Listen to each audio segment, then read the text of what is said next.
Good morning, everyone.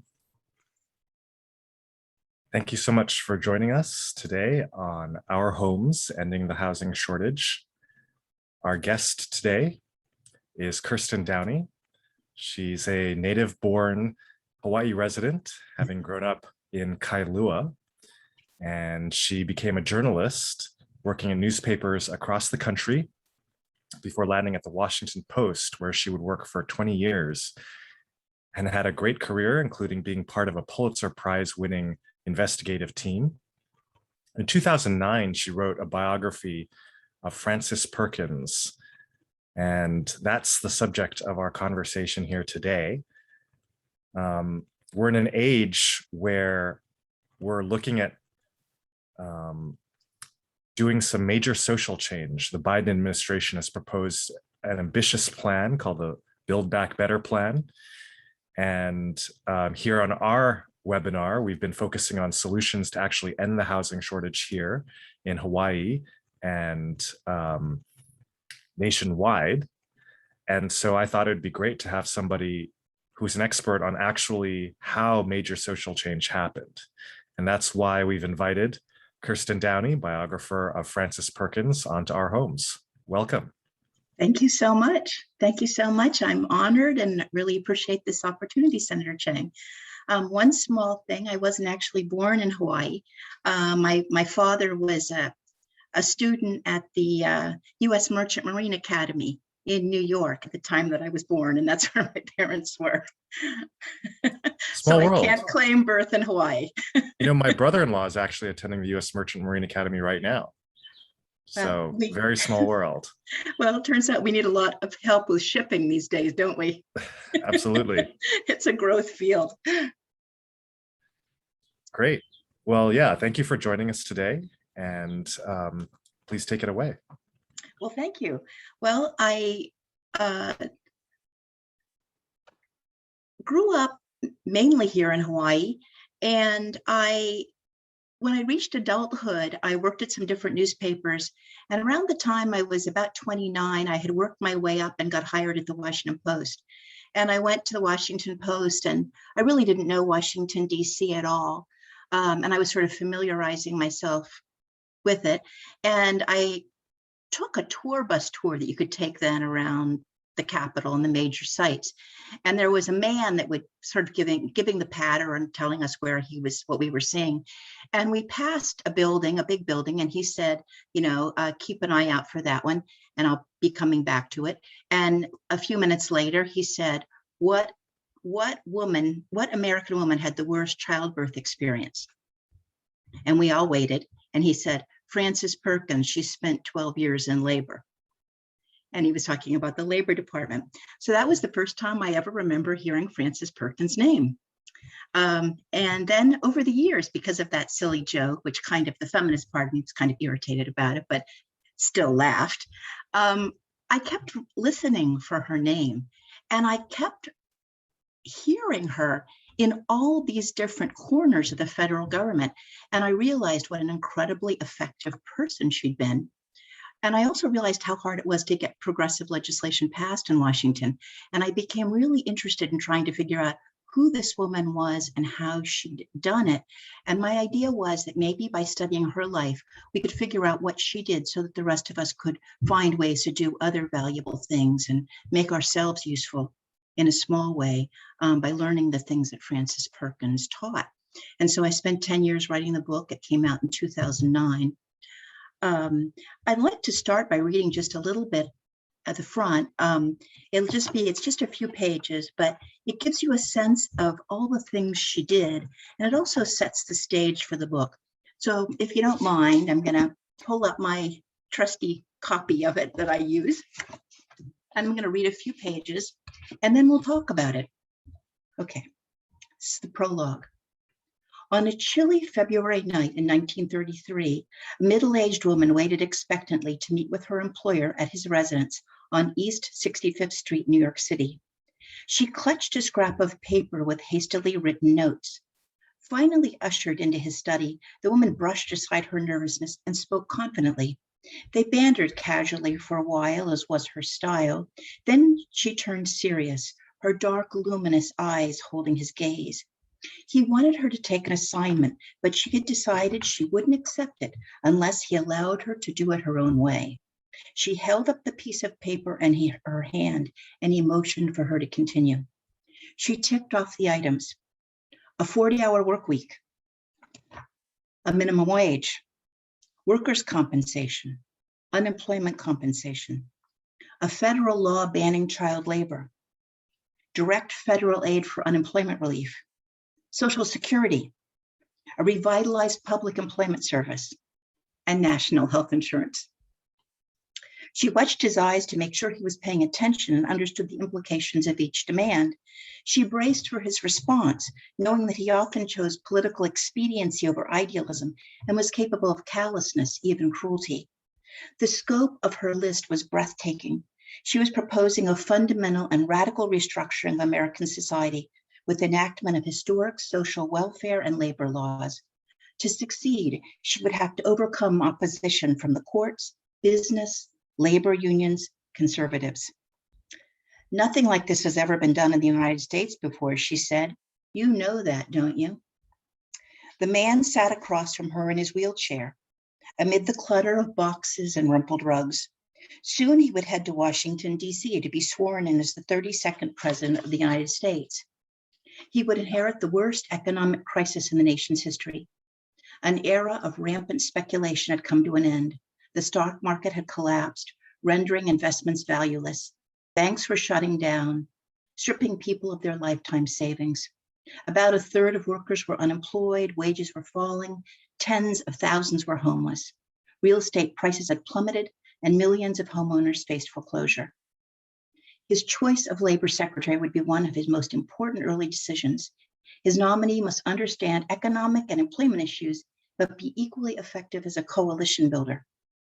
He was a handsome man with aquiline features, and he studied the plain, matronly woman sitting before him.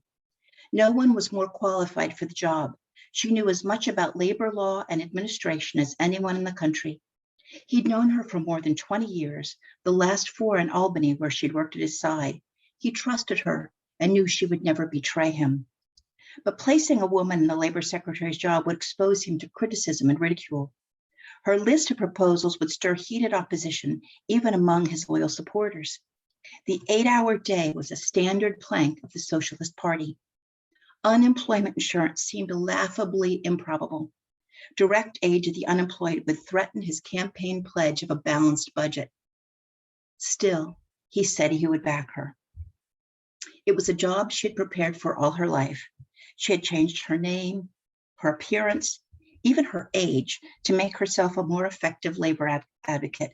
She had studied how men think so she could better succeed in a man's world. She had spent decades building crucial alliances. Still, she told the president-elect that she needed time to make her decision. The next day, she visited her husband, a patient in a sanitarium. He was having a good day, and he understood when she told him about the job offer. His first impulse was to fret for himself, asking how this new job might affect him.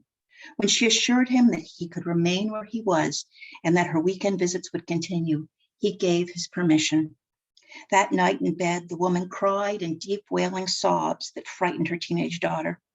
She knew the job would change her life forever. She would open herself to constant media scrutiny, harsh judgment from her peers, and public criticism for doing a job a woman had never done before. Yet she knew she must accept the offer. As her grandmother had told her, whenever a door opened to you, you had no choice but to walk through it. The next day, she called Franklin Roosevelt and accepted the offer. Frances Perkins would become the nation's first female Secretary of Labor. And now we know more broadly what happened. In the next few years, they passed Social Security, the Social Security Act, which has given hundreds of millions of people pensions in their old age in America and cared for the disabled. She created the Fair Labor Standards Act. In addition to the ban on child labor and the 40-hour work week, it created unemployment insurance. And I'd like to highlight those two programs right now in particular, because right now we have 69 million people on Social Security in America.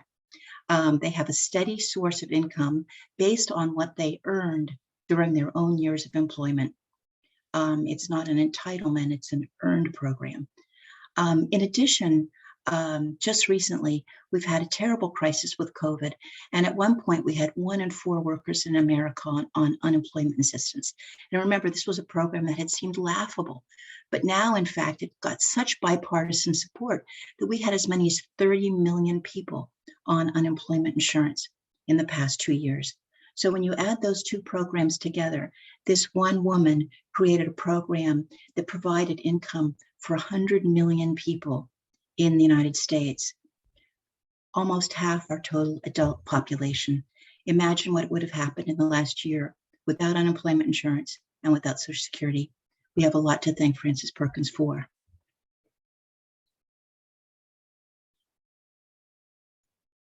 Well, thank you so much for that whirlwind tour of Frances Perkins' accomplishments as Labor Secretary. And clearly that program that she proposed, the core of the New Deal, remains with us today. And I was struck by that earlier in the pandemic when, we were getting a briefing in the legislature about the unemployment insurance program, which of course dates to the Social Security Act of 1935. That same program is the one that's given millions of Americans a lifeline during this pandemic. Yes. So at this time, we can move to question and answer. For our attendees, feel free to use the Q&A function in your Zoom to ask questions about this pioneering advocate and labor secretary. And I'll get things started. The excerpt in your book that you mentioned talks about really the culmination of her career, the pinnacle of her career, which was her 12 years as Secretary of Labor, during which she passed this raft of New Deal reforms. Right. But of course, she had a long career as an advocate before that. Can you briefly describe some of the issues that she was involved in and what inspired her to get involved with advocating for workers and the disadvantaged? Right. She had a very deep sense of social responsibility. And from her youngest years, she looked for ways to, as I said before, sort of make herself useful to others. So she went to Mount Holyoke and graduated. And first, the only employment that she could really get originally was as a teacher. But she became, and she went to teach at Lake Forest in Chicago. While there, she got involved with Hull House, the settlement house that did outreach to the poor and to many immigrants in Chicago. And she learned a lot of the techniques from them about how to raise awareness of really important social programs and find ways to get solutions that everyone will agree on. So she got some really important instruction from the women at Hull House. Then later she became a very strong advocate for women's rights to vote and women's right to vote. And she says it was through her work as a suffragist that she really developed her voice and being willing to speak out about things. She said she'd always been kind of shy as a child, but working in the suffrage movement required you to go out on a soapbox, stand on a corner, and try to talk and convince passersby that they should support women's rights to vote. And she became very big spokesperson for the suffragist movement. Then she became a social worker in New York, and she had really, literally a searing experience. She was a witness to the horrible Triangle Shirtwaist Fire, where more than 100 workers, most of them immigrants, were burned to death in a factory just on the edge of, just in Greenwich Village, right in a neighborhood where a lot of people lived. So there was a terrible disaster that had been visible to everybody. And as shocking as it was, as they brought the bodies down and laid them on the ground, and as the coroners came to carry the bodies away, right away, the memory of it started to fade.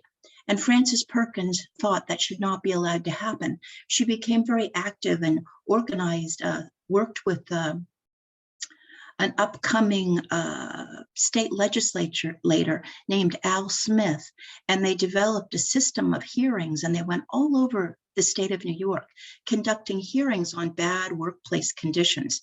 And they ended up getting a raft of legislation passed in New York that is really the center of our workplace safety program today. So the things that we all take for granted now, like fire exits, fire escapes, knowing how many people you can safely have, and even removing trash at night from an office building. That doesn't just happen because someone's nice to you to keep it tidy. It's because if you leave trash there at night, it becomes a fire risk.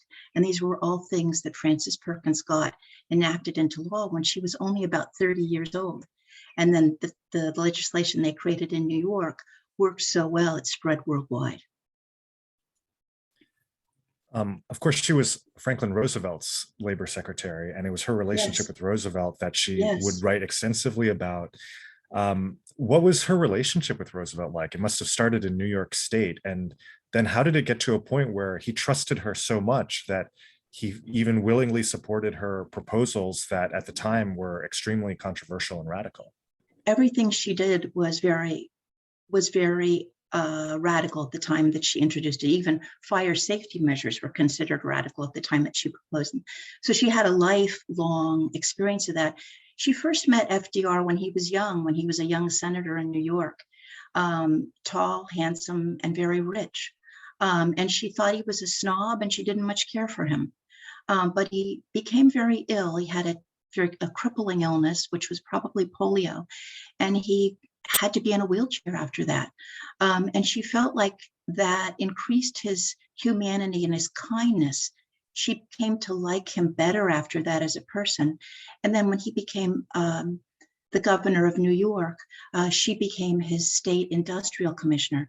So she had worked with him for 20 years in New York State before he ever became president.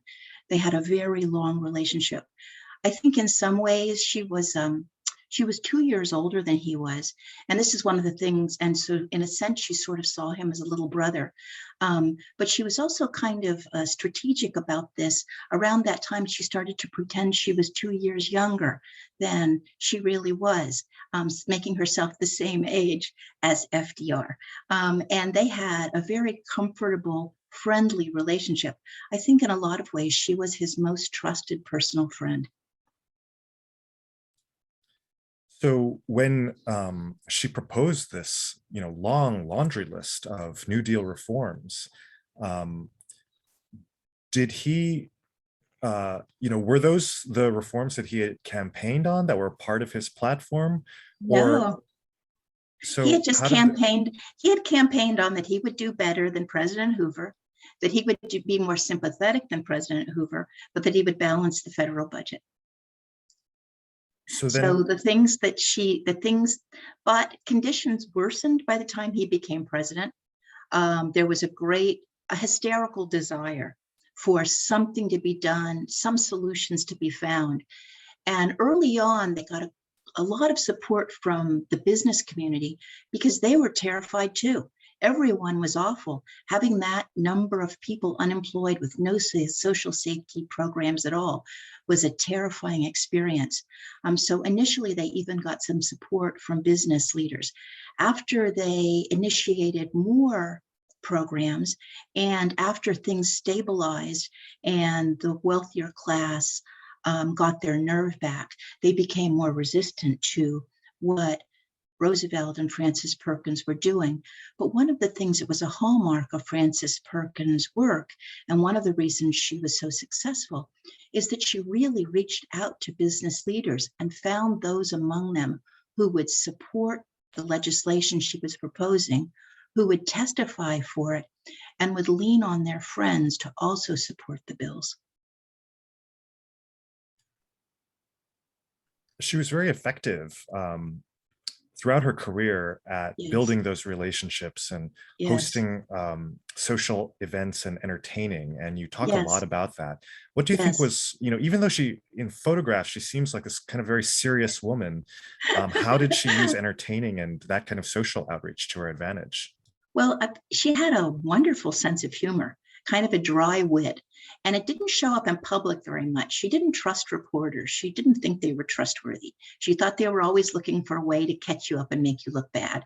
And so she was cooler and detached with them. Not many of them got to see that side. But privately and at parties, she was very funny with this wry wit and really loved to drink, loved a good time, in a ladylike way, as she was a ladylike person of that time. But she was very smart, and she was very gifted, almost uniquely, almost she had almost like a intuitive sense of who had interesting ideas and with help could be encouraged to do great things. So one of the things that she did was find ways to support and encourage other young people and help them succeed in the things that they were doing. And they were loyal to her in exchange. So since you mentioned the young people, maybe we'll reach a little bit forward in time. In her retirement, she spent a lot of time at Cornell University, where she would meet, among others, the student Paul Wolfowitz, who would, of course, go on to a long career in Republican politics. Yes. Can you talk about the mentoring relationship she had with people like him? Well, she loved intelligent people, and she loved people who could discuss things from a lot of different angles. And so unlike a lot of elected public officials, she, through our history, she was quite poor in her senior years. And she had gotten a room. She was a kind of a, you might even say sort of an adjunct professor at Cornell. And there was an academic fraternity house called Telluride. And the young men offered her a room in their house that she could stay there.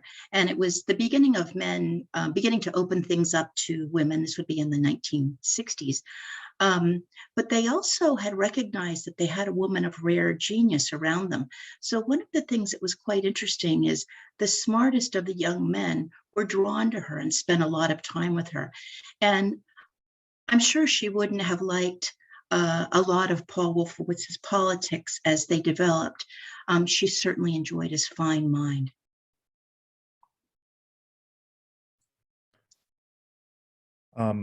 So, during her era, she also had strong relationships with a lot of the prominent women of her day. And it seemed like she was particularly good at cultivating these wealthy and powerful women who even acted as patrons for her. That's right. How did that work? That's right. Well, it was really interesting. Some of this goes back to, she went to a women's college, Mount Holyoke, which really is one of the schools that really focuses on social mission and tries to get its students to think in terms of how they can give, how they can contribute to the world. So she had a strong network of women supporters all her life. Then getting active in the suffrage movement, that was a whole network of women all across the country. Then what happened is after women got the right to vote, they stepped out into the League of Women Voters, and the League of Women Voters prides itself on being a bipartisan organization that welcomes Republicans and Democrats. Through her deep friendships in the League of Women Voters, she always had a network of Republican women friends that she could reach out to for help, not just the Democratic women friends who were more likely to share her political points of view. She had, as I discussed in the introduction to the epilogue, the prologue I just read you, she had a very unfortunate situation. She married in a love match to someone who was a very promising young man, but who had very serious bipolar disorder, became very sick, and spent much of the rest of his life in a sanitarium. This meant that she was alone a lot, and she turned to her female friends frequently for support and affection. And one of the questions that we're left with is, exactly what those relationships were. I do believe that in one or two cases, they were actually deeply felt romantic attachments. One woman, Mary Harriman Rumsey, unfortunately died in a horseback riding accident a few years after Frances Perkins was named Secretary of Labor. And Mary Harriman had been so wealthy that she could help finance these lovely parties that they would have, where Frances and Mary and all their friends could meet and mingle with important people, powerful people in Washington. Mary had a huge network through the wealth of her family. Frances Perkins had access to that. And after Mary died, people said that Frances was clearly damaged and suffered very much at the loss. At the end of her life, she did go back and live. Her husband was with her, not in public office. Her husband was released from the sanitarium, and she cared for him until his death. But we can definitely say that she had a very important network of female friends who were very important to her. If we turn back to the New Deal for a moment, you write in your book with some detail about what it was actually like getting these bills drafted and passed. And of course, the Democrats did have large majorities in Congress at the time. Yes. But when putting together a bill like the Social Security Act of 1935 with its many components, including the titular Social Security program, but also including unemployment insurance, right. You know, we're in an age today where President Biden is trying to do something similar, trying to put together these big packages of bills. And of course, he's running into some issues where he's having to scale some of his ideas back. What was that process like for her, working with Congress, working with the White House in passing these really large pieces of legislation that included many controversial components? Right. Well, one of the things she would do is convene committees of people who would all work together and would work in a concerted way to try to make something happen. She was a great believer in public hearings that illuminated issues. And so she was very supportive of building a constituency for things through using public hearings so that people understood the whole context. I think that's one of the problems that we're having with Build Back Better right now, is that people are confused about what's in it, and it's so complicated, so many moving pieces. It's making it hard for anybody to concentrate on a handful at a time. Frances Perkins did break things down into smaller pieces, although some of these measures were very sweeping in their implications. They were brought out more individually under specific headings. They also, FDR was also very firm about the legislation that they drafted being short. He didn't want any 2,700-page measures. He said, if we're going to do something, we should be able to describe it in 3 pages. And so a lot of the legislation was clearly and concisely described in that way. And then what they would do is do their best to peel away the most progressive members of the Republican Party to gain their support for legislation, in addition to the Democratic votes that they could pretty much count on. So obviously this took a lot of work and a lot of vision from her part. Yes. Of course, the world was going through the Great Depression at the time. There were Yes. leftist movements going on around the world, and Yes. rightist movements as well. And a lot of these reforms or similar reforms were adopted in other countries, not just the United States. Right. It sounds like you argue that these issues might never have been adopted if not for Frances Perkins individually. What do you think is her role as an individual versus the role of the conditions of the times, the Democratic majorities, the opportunities that allowed her to move these ideas forward? She had kept a list in her drawer, and she did them one thing at a time. And when it was done, the agency or the bureau that was created was often handed off to someone else to actually run, with her watching over their shoulder to make sure it was being set up properly. So what that did is free her to move on from one issue to the next, And you point out something really interesting, is there was a lot of turmoil from the left and a lot of people really questioning whether capitalism was such an evil system that it needed to be destroyed. And then on the right, these fascist movements growing. And of course, Frances Perkins was Secretary of Labor as the United States entered the Second World War. And she has very poignant reminiscences of the attack on Pearl Harbor and how that news was communicated in Washington. There's no record that she went to Washington and went to Hawaii ever in her life, but she was always very interested in Hawaii. And in her and in the archives, I found a lot of things where she was thinking about the needs of Hawaii. And in the early implementation of a lot of the New Deal, Hawaii came up again and again. I just like to mention a few of the things that she supported that happened in Hawaii. She was the biggest single supporter in the cabinet of FHA insurance, which, you know, hundreds of thousands of Hawaii residents have managed to use to buy homes. Imagine, you know, that was sort of a pathway to home ownership for so many people here. She was a huge supporter of the Public Works Administration. And some of the projects that they built here, for example, are Kaneohe Bay Drive and the seawall at Lahaina. She was a big backer of the Civilian Conservation Corps. She was actually the one who set it up. And the Civilian Conservation Corps is, among many other things, the group that built the infrastructure at Volcano National Park, which everyone is enjoying so much right now as we have the latest flare-up. But I just wanted to say that Frances Perkins was looking out for Hawaii too. But this was, you know, she had a very big vision. She was watching for what was happening on the left and using that to propel action.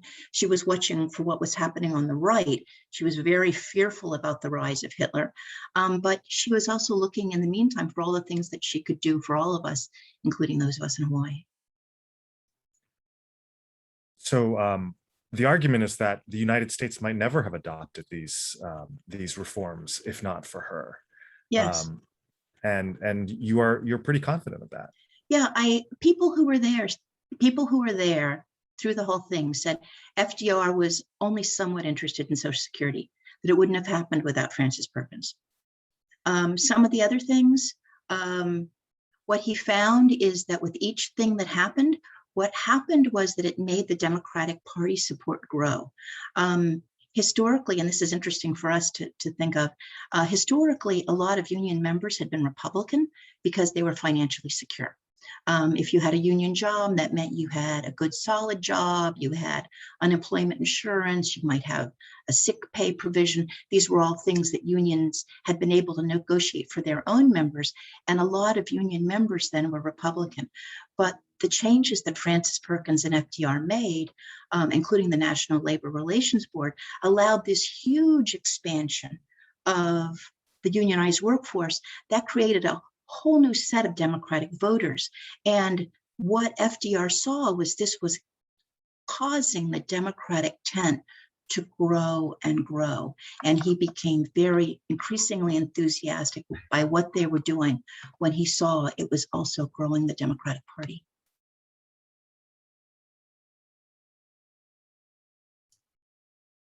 It was a really productive partnership. Obviously, it completely changed the way the American workforce has operated in all the years hence.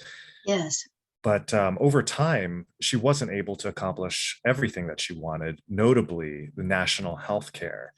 Could you talk about, how she fell short in the later years as Secretary of Labor and how maybe her relationship with President Roosevelt had changed? Right. Well, that was the last thing on her list, and she'd really been hopeful that they were going to get to it. And unfortunately, World War II came along, and there were a lot of very serious problems that had to be addressed immediately. So it sort of got put on the back burner. And then other events happened that superseded what she was doing and have complicated the situation ever since. Inflation shot up. Once the defense contractors, once we got into the war economy, there was a huge need for workers and wages started to shoot up and also prices. And so the federal government established wage and price controls. So it meant that employers couldn't use higher wages to lure people away. So they had to come up with some other kind of benefit that would get people to move to their company so that they could fulfill their contracts. And so they approached the FDR and Perkins, and they said, would it be okay if we began to offer voluntary health insurance? And Perkins and FDR talked it over, and they decided, well, it would still be good for some people to have voluntary health insurance. That would give them a lot more security. How could it hurt? Well, it became such an enormously popular program that it spread like wildfire through the business community.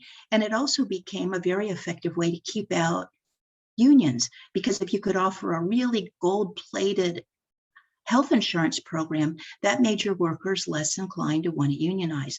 Anyway, it ended up that voluntary health insurance paid for by employers spread all over the country. And then we ended up with a very large percentage of our population having their very nice health insurance through their employer and being afraid to have anything happen to the healthcare system that might damage their ability to maintain their own health insurance. So it was an unintended side effect that has actually ended up making it more difficult for us to enact the kind of national health insurance that, say, European and some Asian countries have. What role do you think she played then in the war effort and helping to win the war for the United States and the Allies? She was a huge supporter of encouraging women to go into defense industry work. She's frequently been associated with Rosie the Riveter, that famous "We Can Do It." There's even some people who believe she had some role in the creation of the poster.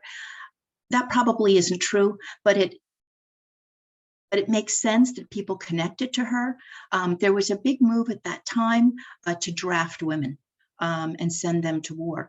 And Frances Perkins felt that that would be very bad for the United States, that women do such important unpaid work in the country as mothers and as caregivers to aging parents. She felt that if we drafted a lot of women and took them away from their homes, a lot of families would suffer and there'd be no one else to fill in and take care. But if you could encourage companies to hire women and give them good wages, that a lot of women would enter the defense effort and help build our industrial might up, which they did, and get an experience of good paid work, which whetted women's appetite for more. And from that, a lot of women were never willing to go back. So towards the end of the war, President Roosevelt, of course, dies in April of 1945. And at that time, President Truman is inaugurated. What was her relationship with the new president like? And what happened after the Roosevelt administration ended to her? Right. When Truman became president, he had not been a close friend of FDR and certainly hadn't been part of his inner circle. But he'd been friendly with Frances Perkins even before. He was one of the people that she had reached out to and encouraged when he was a senator. And so he knew her already and he thought of her in a friendly way. But he was a more conservative man and from a southern state. And he just believed that the other men in the cabinet wouldn't be comfortable if they had to conduct deliberations with a woman in the office. That if they had to make their points with, cursing or foul language, she might be embarrassed. And so they'd be better off just to remove the woman from the room. And so Truman encouraged Frances Perkins to resign. He did continue to value her and consulted with her. And she got another job. She went on she became a commissioner for the Civil Service Commission. So she ended up playing an important role in establishing the HR system for the federal government, which has given people job protections and professionalized the federal workforce over the years. So she ended up getting an important job, but you have to say about Truman is he wasn't as brave as FDR. And felt that having a woman around him was a detriment to him. So that begins, the process where that, of course, leads to her retirement.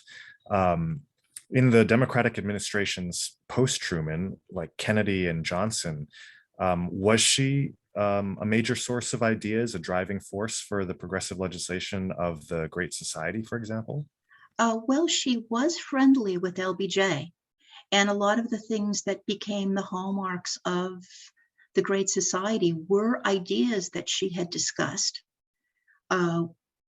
with people in the cabinet, and that she consulted on. She remained very active in the Democratic Party, and she was key every year in drafting their campaign platform. So she kept her issues front and center in the Democratic Party all these years.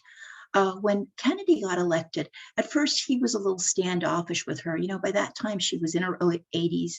He must have thought she was an old fuddy-duddy. But as he got more comfortable in the job, he began to reach out to her more.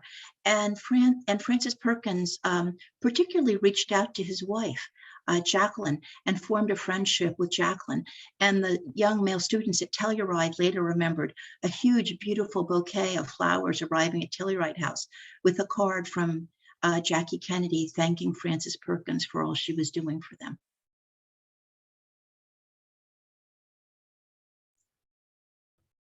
We talked a little bit already about the Biden Build Back Better plan, which of course has many components and which you've already, said, may not be as well understood as the New Deal components were back in the 1930s. Yes. What do you think Frances Perkins would have thought of the Build Back Better plan, and what advice might she have for President Biden? Well, many of the elements of it are ideas she cherished all her life. She was very interested.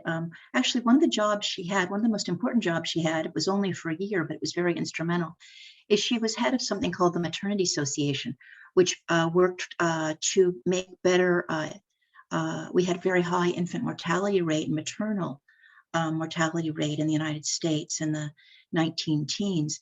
And she was very active in trying to get professional nurses to go and work with mothers and their new babies to try to keep children alive and in good conditions. Remember, she was a social worker, and she went herself into families' homes and saw the plight of poor families, the poor conditions, the bad food, the unsanitary conditions that a lot of families were living in.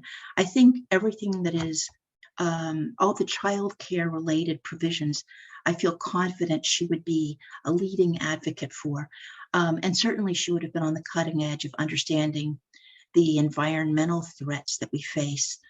And of course, she was a huge supporter of better healthcare, expanding Medicare to give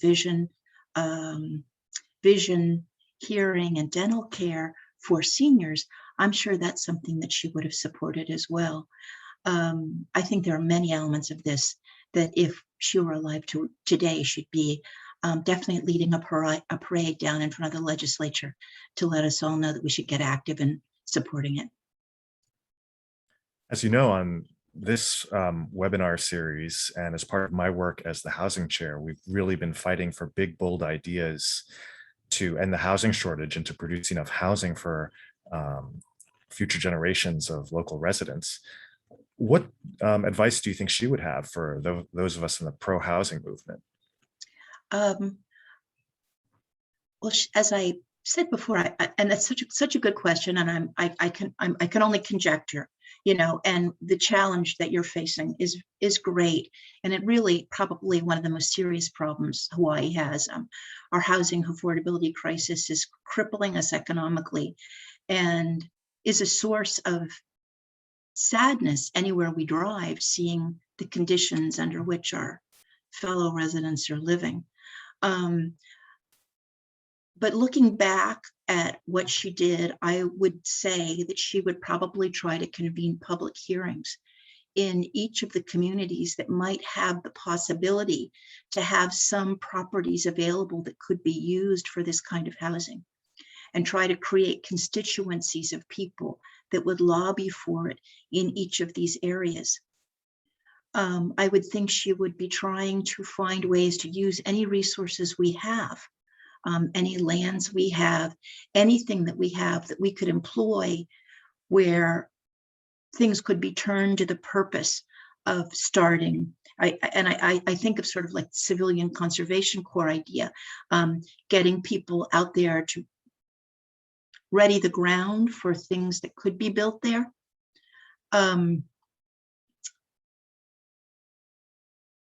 Those are some of the ideas I can think of. she would also probably trust that some of these hearings might not go exactly the way she had hoped that they would go, that sometimes it would be difficult, that it would be explaining to people a need and explaining to them how they personally could help. But she had a great belief that presented with the full facts and airing the full facts, Americans are good people and they'll come around to the right decision and do the right thing. I think that is probably a pretty different natural instinct than a lot of our politicians who might, shy away from kicking the hornet's nest, as it were. And that's one thing that was really consistent with her throughout her career, was that she was unafraid to run into the fire, so to speak. Well, she felt like if you're talking to the people that share your ideas, you're not advancing anything. In other words, if you're tweeting to your followers, you might not be building the constituency you need to get things done, sort of to put it in modern terms. The women who were in the suffrage movement would go on a street corner and people would throw rotten fruit and vegetables at them. It was, people could be mean then too. People could be mean and say mean things. But she personally made it her response, took it upon herself to go where the outreach needed to happen. So instead of giving a lot of talks in Democratic strongholds, for example, she traveled through the South, giving talks all over the South about what she was doing and why it was needed, to build understanding among people that might not have that. And that means being willing to confront questioning by hostile people and having faith that when people really understand the facts better, you're at least advancing the ball. And I think we have a lot of people in the United States, they're just only talking to each other now. So after this really long and illustrious career, reforming virtually every aspect of our workforce, today she's not a super well-known political figure, even in, Democratic Party circles. And even just among my friends, I don't know how much name recognition she has. Why do you think she hasn't been given the credit that she's due by history? It was a double-edged sword. Remember how I told you she didn't cultivate reporters? She thought they often were always trying to look for the fly in the ointment rather than trying to find a way to make things better. But when all was said and done, they write the first draft of history, and it ended up that Frances Perkins frequently got written out. That happened. There was also a big backlash against women in the workforce in the 50s. After the Second World War, everyone was kind of traumatized by what had happened, and they hoped to just go back to some sort of a simpler, easier way of life. And the big role that the women had played during the New Deal sort of started to gradually get erased, and that would be including Frances Perkins' role as well. She didn't try to promote herself. She didn't try to attract attention to herself. She felt like if she drew too much attention to herself, she would become a lightning rod for criticism. And so she tried to maintain a low profile. And then the last thing I think that is really interesting is sort of how historiography changed, which is that, in past centuries, even back the 60s and before that, a staple in historical understanding was understanding the lives of great men and how they did things. By the time Frances Perkins came along, that great man concept, a lot of the great men had turned out to have clay feet. And the great man concept or the great woman concept had fallen out of popularity. People were wanting to learn more about how social movements did things, how union groups, for example, had done things, or striking workers had done things. And they all did a lot of things, but it meant that Frances Perkins as a subject kind of fell out of style. And that was partially my good luck in finding her as a topic. I'm not a historian. I don't have a tenured slot. I'm never going to have a tenured slot. I have to do my research as I go along and pay my own way for what I do. But it also means I can write about things that are sort of out of step with how other people are writing them. And I just think I was kind of fortunate in a way to find someone at a time that a lot of other scholars weren't yet looking at her. I think there's going to be a huge explosion of scholarship about Frances Perkins in the future.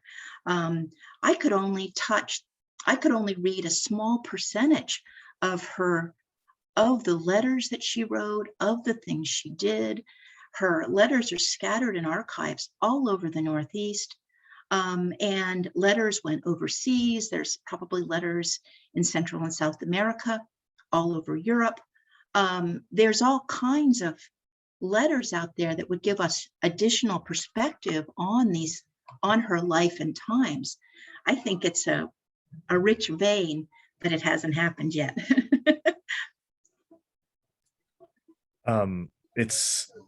It's been enormously helpful to me because, we are trying to, in some ways, write a new social contract for Hawaii, which is building upon the social contract that Frances Perkins really established so much of. And maybe in one phrase, the recent slogan, "One job should be enough," kind of captures it all, right? If you have one job, that should be enough to provide for your family. If you have a healthcare crisis, you should be able to have health insurance. If you get injured on the job, workers' compensation will be there to take care of the injury. And today, I think the biggest missing component of that enough is, of course, the lack of housing. And I think it seems to me, if we're trying to create this new social contract where housing is now part of what the government provides, not necessarily with a taxpayer subsidy, but just that the government continues to ensure that enough housing supply exists to accommodate the demand that grows with every generation. I think it's important that we need to understand how these major changes actually happened in the past. And Frances Perkins is one of the few people in the last 100 years who did accomplish significant change. And of course, she was aided by the political climate of the day. She was aided by many powerful allies, but through the dint of her own hard work, her passion, that may have been unlocked by personally witnessing one of the great industrial disasters of all time. She gave us a world that, if we are injured on the job, we don't have to, we will be financially compensated. If we lose our job through no fault of our own, we will be financially secure. Social Security basically eliminated, poverty of the elderly in this country. And, her example is, I think, should be an inspiration to those of us who do care about improving the lives of our communities. So thank you so much for writing this book. Absolutely true. If people want to read more about Frances Perkins, can you tell us about the book? Yeah, it's called The Woman Behind the New Deal, and it's also in paperback. You can get it at a bookstore. You can get it at the library. And just to close, I know you're working on a new book about a closer to home subject. Yes, can you tell us about that? Yes. Well, as a child, I was always interested in the fact that people made such a big deal about Captain Cook on the Big Island when it was clear to all of us that he had landed on Kauai first. And that was where the first contact actually happened. So I think I had that idea in my mind, and I was very curious about what actually happened, because there's very little discussion ever about that first contact. And I was really intrigued that it was a woman, a chiefess, Kaumualii, who was the one who interacted with Captain Cook. And I wanted to tell more about that story. But then that took me into the really fascinating story of her really brilliant son, Kaumualii. And the book is in manuscript. It's going to come out in 2 years. It's been slowed down because of COVID production problems. But it's basically a life and times of the remarkable Kaumualii of Kauai. Well, we'll definitely keep a lookout for that when it comes out in 2 years. Great. In the meantime, thank you so much. Yeah, thank you so much for sharing your research and your experience about this great woman, and for helping those of us in the housing movement with her experiences. Thank you for joining us on Our Homes, Kirsten. I'm sure she's there with you in spirit. Thank you so much. Thank you, and thank you to all our audience for joining us today with this fascinating conversation on the woman behind the New Deal, Labor Secretary Frances Perkins.